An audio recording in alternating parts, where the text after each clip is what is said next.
সাল্লাল্লাহু আলাইহি ওয়াসাল্লাম। তাহলে আল্লাহ পাক রব্বুল আলামিন বলেন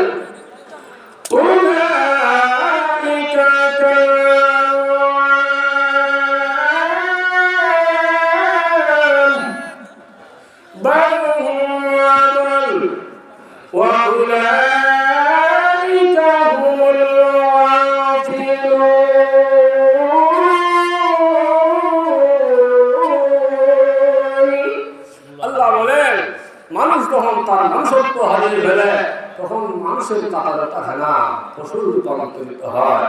আমরা কি মানুষের কাতারটা কম চাই? আপনি যদি বলেন চাই, যদি চাই তাহলে মানুষ হিসাবে আমাদের দায়িত্ব কি?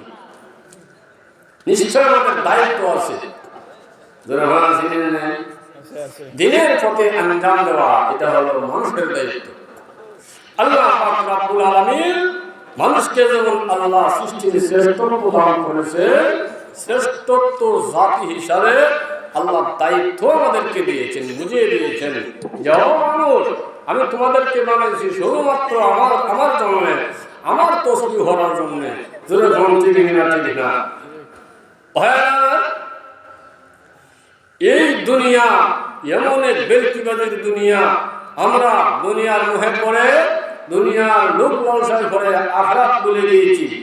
এই কারণে এক পীর সাহেবের মুরিদ স্বপ্নে দেখে ধারে একটা জঙ্গলের বাঘ দৌড়াইয়া নিতেছে, পিছন দিক দিয়ে একটা বাঘে দৌড়া, সেই বাঘের দৌড়ানি খাইয়া জানের ভয়ে, প্রাণের ভয়ে, নিজের প্রাণ বাঁচানোর জন্য উড়ছে গা দৌড়ে একটা গাছের উপরে।